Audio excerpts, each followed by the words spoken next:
Hi, friends. Welcome back. Hi. It's Dr. D. Welcome back for everyone who is not new to the channel.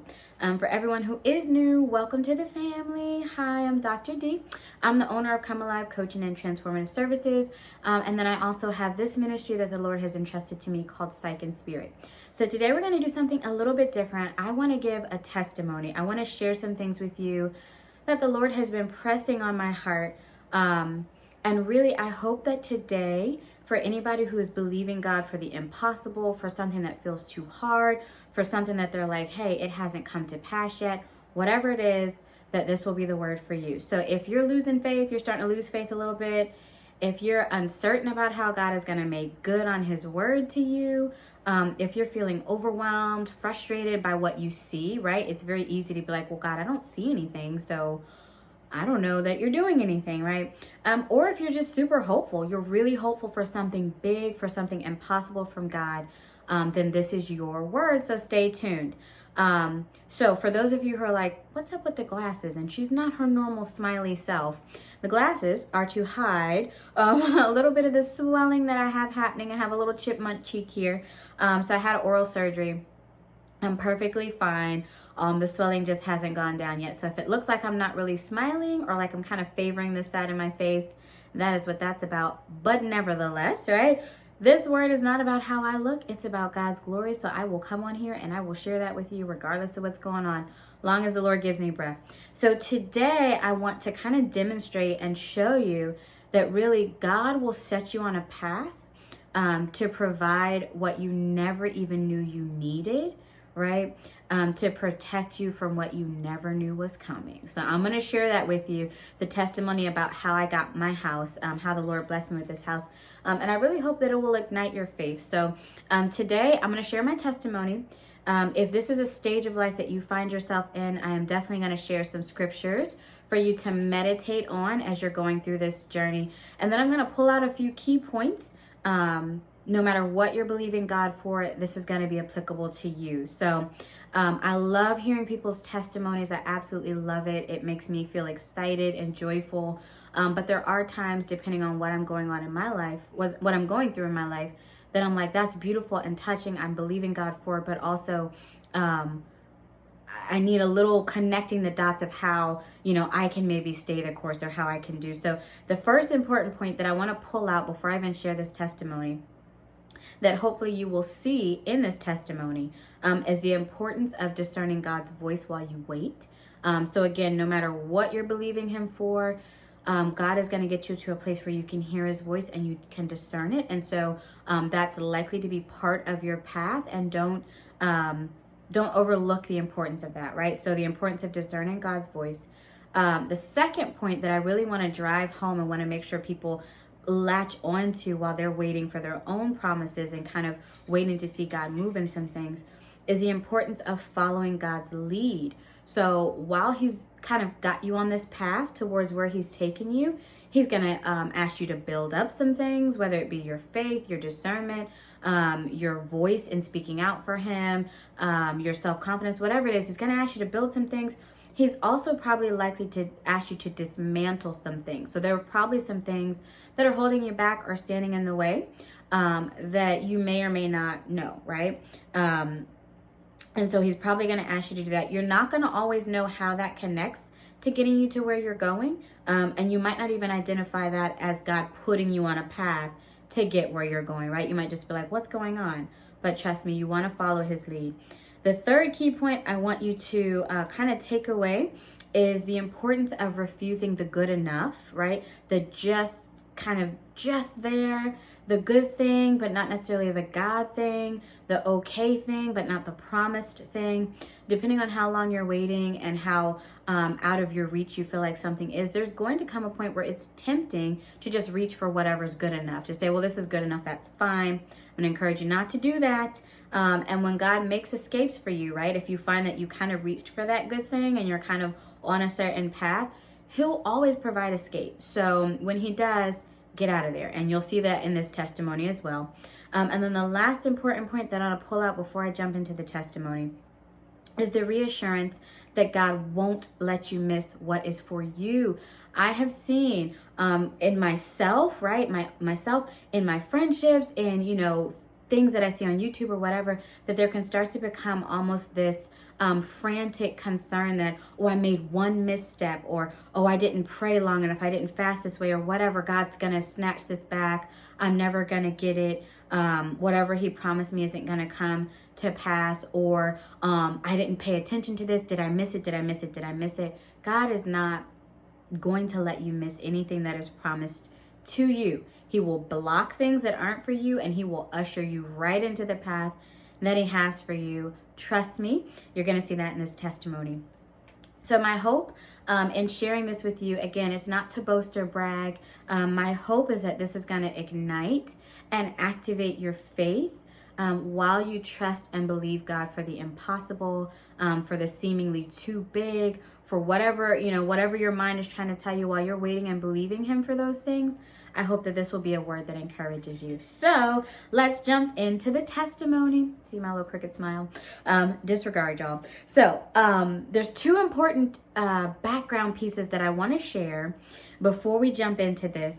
And this kind of shows how God will set you on a path, right? He will start to make provision for you for something you haven't even asked for yet, or don't even know you're going to need, because he knows that once he provides this for you, it's going to create protection for you in the future, right? God has the ultimate vantage point. He sees what has happened, what is happening, what will happen. So these two pieces of information I want to share before I jump into the testimony that kind of shows you his hand on my journey before I even realized I was on a journey to the home, right? So this is very important. So the first is, this started happening around 2018, 2019. Any of you who follow me know my testimony. My life imploded and then fell apart. And then it was just dust and ashes being scattered everywhere, right? Turned into a whole giant hot mess. However, it was during this time that someone actually approached me about teaching at their university. So I'm a clinical psychologist. I also previously was a professor. I taught at 2 universities in addition to my full-time job, in addition to a company, right? A private practice. So I was all over the place. Needless to say, during this time, someone actually approached me about teaching for the university online. And anybody who's ever done that knows that it's very competitive. It's great pay, but people usually don't approach you. You have to put in lots of applications, pray, and just kind of hope, almost like the lottery, that someone grabs your resume and goes. So the first important piece of background information is that God had someone come to me with an opportunity. Now, this opportunity was to teach, and it was good money, and I really needed it at the time. But it didn't necessarily look like a blessing beyond, oh, I got a little extra cash, right? It was grueling. I was teaching several classes at a time. Students, though I love them, were kind of pulling on me. It was a ton on my plate. However, it was something that God ushered right into me. And so when that happens, a lot of times we think it's going to be just super easy, seamless, no big deal, no problem. But sometimes God's blessings come with some work on our part.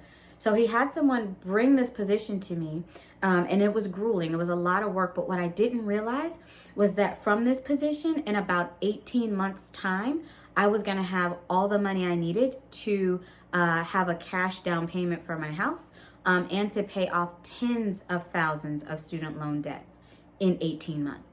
Literally. I won't go into the number because that's not important. But God knew that in order to get this house, I was going to need to have more flexibility in my monthly finances. The way to have more flexibility in my monthly finances was to be able to pay off those student loans that were quite a heavy chunk, right, of my pay every month. So not only did he allow me to pay off my student loans, so my credit score jumped quickly. I had just literally $800, $900 extra a month in my available funds to be used.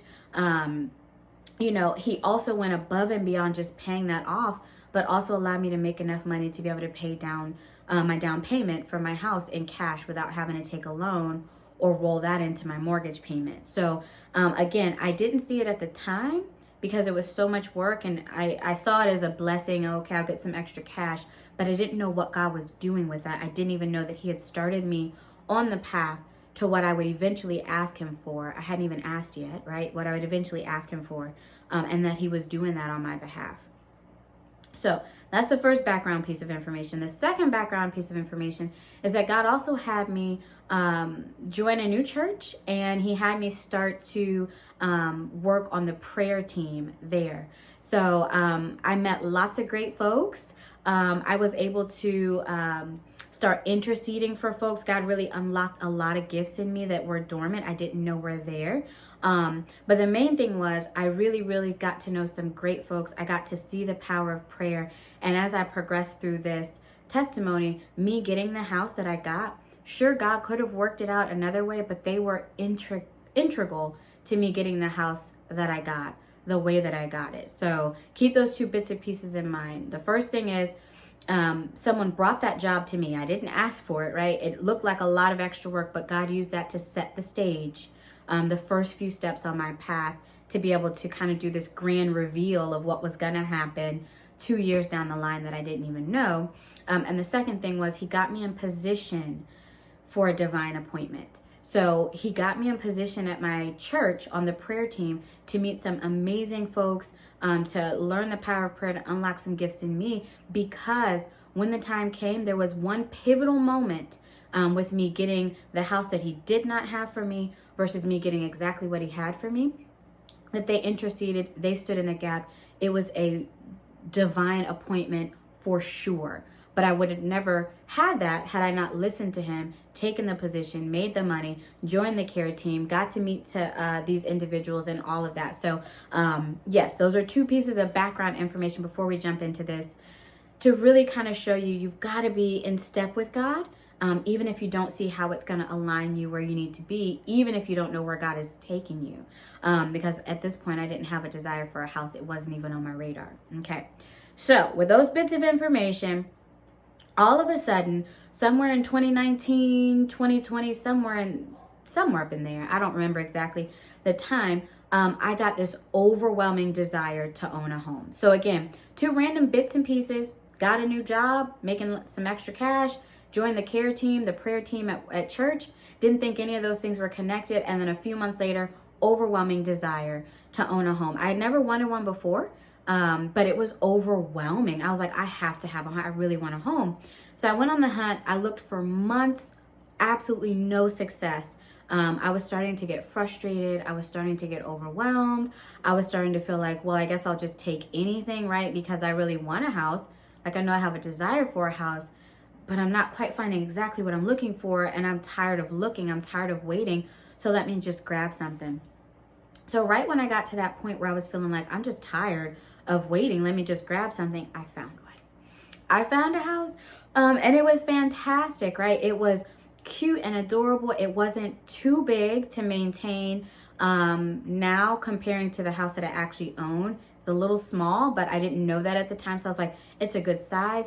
The school district that it was in was fantastic, right? I'm thinking ahead, kids and all this kind of stuff. The price was really good. It was in line with what I wanted to spend. Everything about this house checked out, especially after months of waiting. It looked like a diamond in the rough. Like, this is the perfect house for me. I really want this house. I have to have it, right? So I go to church and I ask my friends on the prayer team to please pray for me, to be able to get this house, right? I'm like, I'm going to put in an offer. At this point, I had put in several offers all over. All of them were rejected. I put in an offer and I was like, please pray over this offer. Now, the great thing is the two individuals who were praying with me, they heard from God very clearly at that stage in their Christian walk. I was still a little bit newer to developing an actual relationship with God. So he had an appointment for me with folks who could hear him more clearly, right, during this time. So I asked him to pray for the house. I thought, quick, no problem. Dear Lord, please give her the house. Done. We ended up being in prayer session together for probably 30 or 40 minutes, if I had to guess. They were praying over me. They were breaking stuff off of me, right? At the time, I didn't even register or realize how down I was, how depressed I was feeling, how overwhelmed I was feeling by everything, how much my faith was starting to kind of buckle kind of under the pressure. But because they were so connected to God, they could see these things, and he was telling them these things. So they were praying over me. They were breaking those things off of me. They were praying his will in my life. And one of the individuals, deeply, deeply prophetic, and she started speaking to me and telling me things that she couldn't have known. And at that time, I wasn't even very familiar with the prophetic, honestly. But she was praying over me and saying all these beautiful things. And I wrote them all down. I have them in a different journal somewhere. But basically what happened was she, was telling me not only about the house, but all the things that God had for me, that he wanted me to be less timid in my faith with him, that he wanted me to be able to speak out more and minister to folks, kind of like I'm doing here, all of these different things. But one of the cool things was she actually saw a vision of my house. She didn't see the exact house, but she saw stairs leading up to the front door. And so she described that to me, and I thought back and I kind of looked at the picture of the house that I was considering. I was like, there's no doors at the front stairs. Like, I don't know if she's hearing clearly, because clearly that's my house. I like it. It's great. I put in the offer. I'm probably going to get it. There's no stairs though. So maybe she didn't hear clearly or didn't know. So anyway, after all of this transpired at church, they were praying over me. They were helping to break some things off of me. They were helping me to feel better and just pouring into me. They were giving me directives about the house that I got. Like, God wants you to put these certain scriptures on the wall and use the home to glorify him and invite guests in and, teach and minister and all these sorts of things. After all of that, I was like, okay, I was energized. Got a call. I didn't get the house. I was like, you gotta be kidding me. I didn't get the house, right? So I was deflated. That's the best way to put it. After months and months, I finally found the house. I was deflated. No house. I was like, all of these different things we just prayed and we talked about, I don't know what to do. So I got back on the internet, went back on my job search, on my house search, and I found another house. And I was like, that's good enough, right? I wasn't even in love with this one, but I was like, I'm tired of the up and down. I'm exhausted. It's a house. I don't care. Does it have walls and a roof? Is it sound? Fine. So I go look at the house and I'm like, I'm just going to put in a bid on this house. I'm just going to put in an offer. I'm done.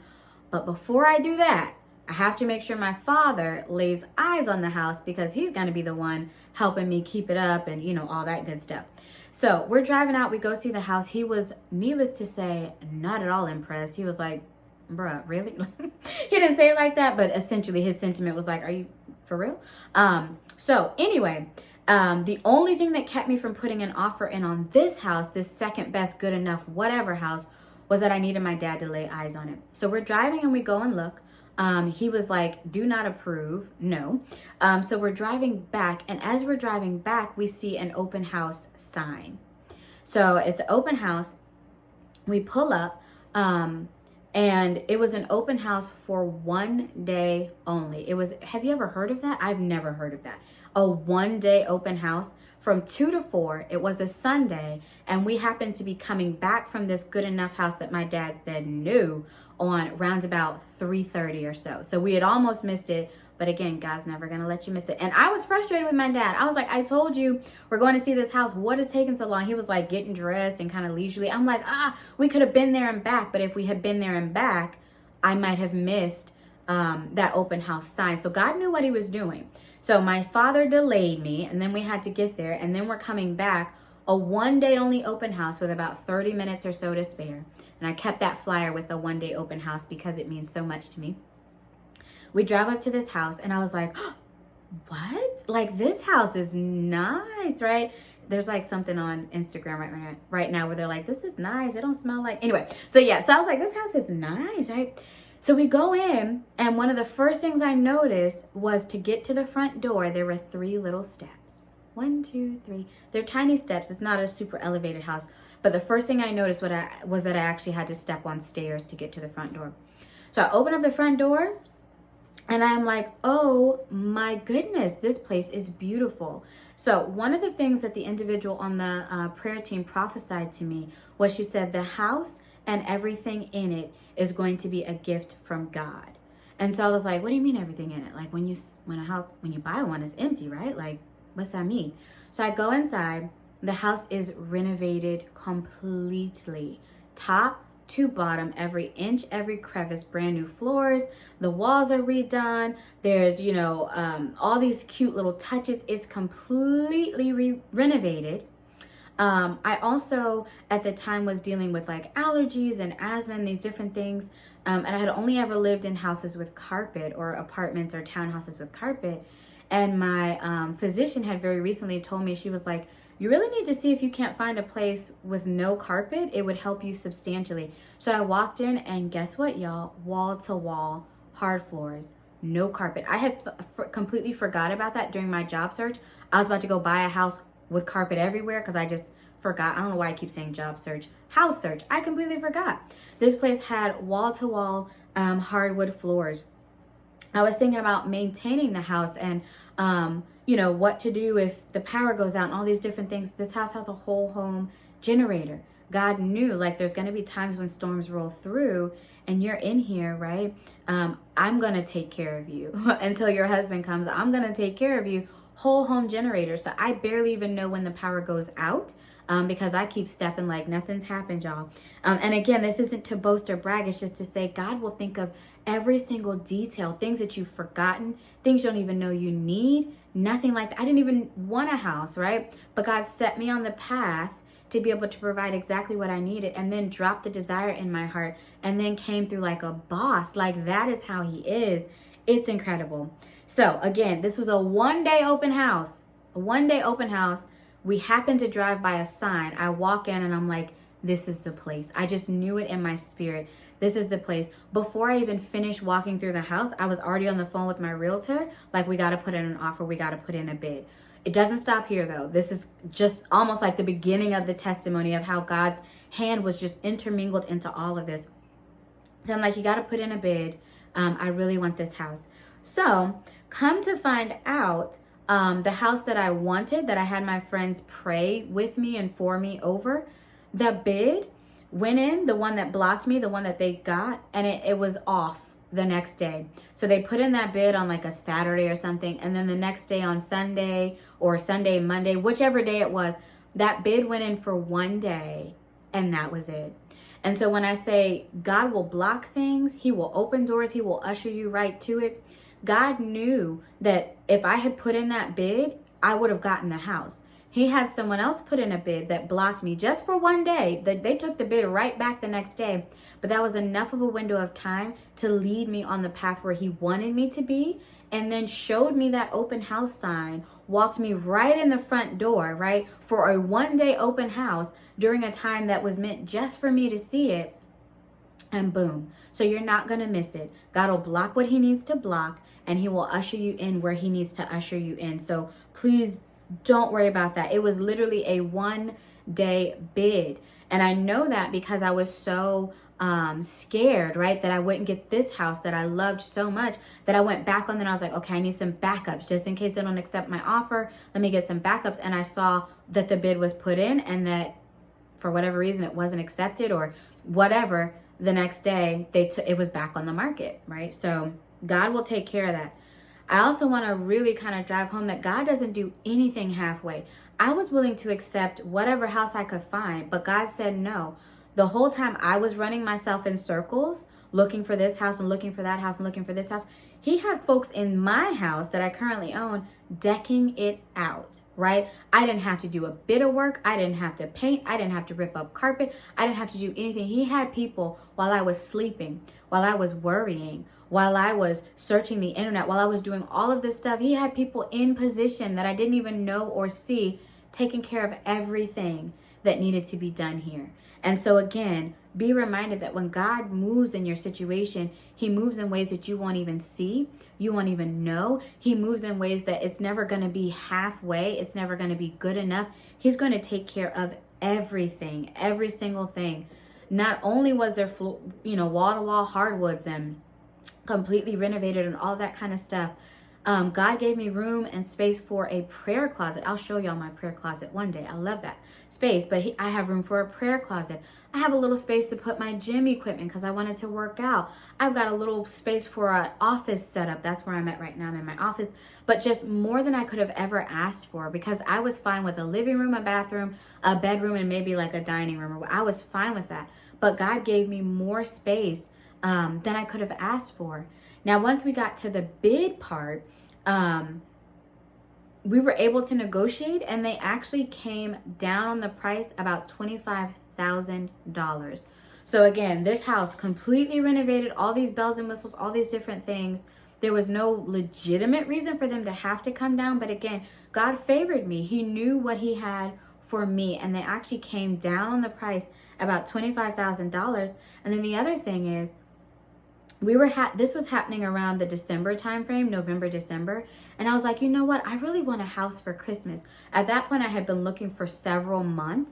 And I was like, I just really pray that I can get into a home by Christmas. Like, I want to have my first Christmas in a house, that belongs to me and all of that.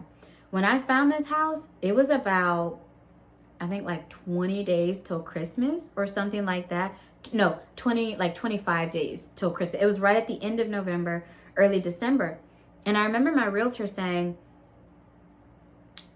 most of the time, even when it's not the holiday season, it's kind of hard to close on a house in 20 days. He was like, but especially during the December, November timeframe, people are in and out, stuff gets left on desks, whatever, for a little while. He was like, I don't want you to get your hopes up. It's highly unlikely that you're going to be able to close on a house in 20 days. Not only did I close on the house in 20 days by God's mercy and grace, but like I said, God also made sure that I had the money for the down payment, which I never could have guessed how much it would be. I didn't get any of the first time home buyers and this and that, simply because of my salary and things like that. So I didn't get any assistance. I had to put 5% down, period, which was thousands and thousands and thousands and thousands of dollars, unfortunately. But God made sure that I had that right in the bank before I even needed it. So I was able to close in 20 days and get home for the holidays. Really, I was able to get in this house, I think it was 2 or 3 days before Christmas, but I had Christmas in my home, which is just incredible. And so at the very beginning of this testimony, right, that speaks to God's provision. But at the very beginning of this testimony, I said, I hope that you'll see that God will set you on a path to provide what you never knew you needed, right? I didn't know I needed this house, to protect you from what you never saw coming. So not only was this around Christmas time, but this was also right before the COVID pandemic kicked off. So as soon as I got in my house, within 2-3 months, we were getting locked in. And if I had stayed in the old townhouse that I was in, they were starting to have issues with mold. They were starting to have issues with maintenance. It was just going haywire. I would have been locked in that space, or trying to buy a home when all of the prices went just through the roof because people were really capitalizing on this. So God started this plan. He knew COVID-19 was coming. He knew there'd be a day. Of course, I'd want a house regardless. But he set this plan in motion 2 years ahead of time. Started with somebody offering me a job that I was like, okay, fine, a little extra money. Cool. He brought that right to my front door. Then he got me connected with folks on the care team, right, who would later serve as not only just friends, but this divine appointment that I needed. Didn't even know what was coming. Then he placed the desire in my heart for a home. Then he came through major on that desire, right? And then little did I know all of this was going to end up being protection for something that I never even saw coming, right? And that's how God works. That is how intricate, that is how wise, that is how all-knowing and how all-powerful he is. And he did it in a way that had that flair, right? Like that God flair. He's like, I'm going to sprinkle a little amazingness on top of all of this just so y'all can enjoy, right? Give me the glory, okay? So, again, if you're believing God for anything that feels impossible, anything that feels too big, if you're believing him for a house and you're like, where's the money going to come from? If you're believing him for your student loan debts to be paid off and you're like, but how? If you're believing him that you'll be able to get into a school, right, and have that school covered for or paid for, but you're like, I don't necessarily have the best grades in the world and I don't have a trust fund. How am I going to go to school on a full scholarship to get a doctorate degree, right? Check out the other video, testimony time, when it looks like God is doing nothing. That's the testimony of that. But I say this to say God will show up. honey, he will show up. And when it gets there, he's going to show out. Okay? Trust me and believe me. So I pray that this testimony has blessed you, that it has helped you if you're in a season of waiting, if you're just super hopeful, if you're like, I really want a house, the job, the car, the child, the kingdom spouse, whatever it is, please be encouraged. And while you wait, because everything I do here on this channel is about God, God's glory, and his word. This is not about, look what he's done for me. It's about his glory. I want to leave you with 3 scriptures to meditate on. I pray they'll be helpful. So the first scripture is James 1:17, and I'll have it linked below. It says, every good and perfect gift is from above and comes down from the Father of lights, who with who there is no variation of shadow or turning. Okay. Isaiah 43:19, it says, behold, I'm doing a new thing. Now it springs forth. Do you not perceive it? I will make a way in the wilderness and rivers in the desert. So again, even if you don't know where it's coming from, if God said it, he's not a liar, right? Which brings us to the 3rd verse.